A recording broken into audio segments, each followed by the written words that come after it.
महामंगल सुक्त। बंधू आणि भगिनीनो, आज आपण पाहणार आहोत महामंगल सुक्ताचा मराठी अर्थ।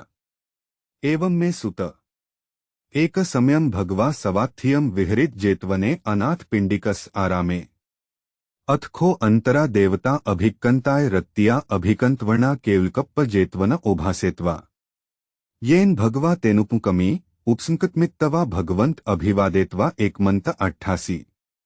एकमंत ठिता खोसा देवता भगवंत गाथाय अज्झाभासी।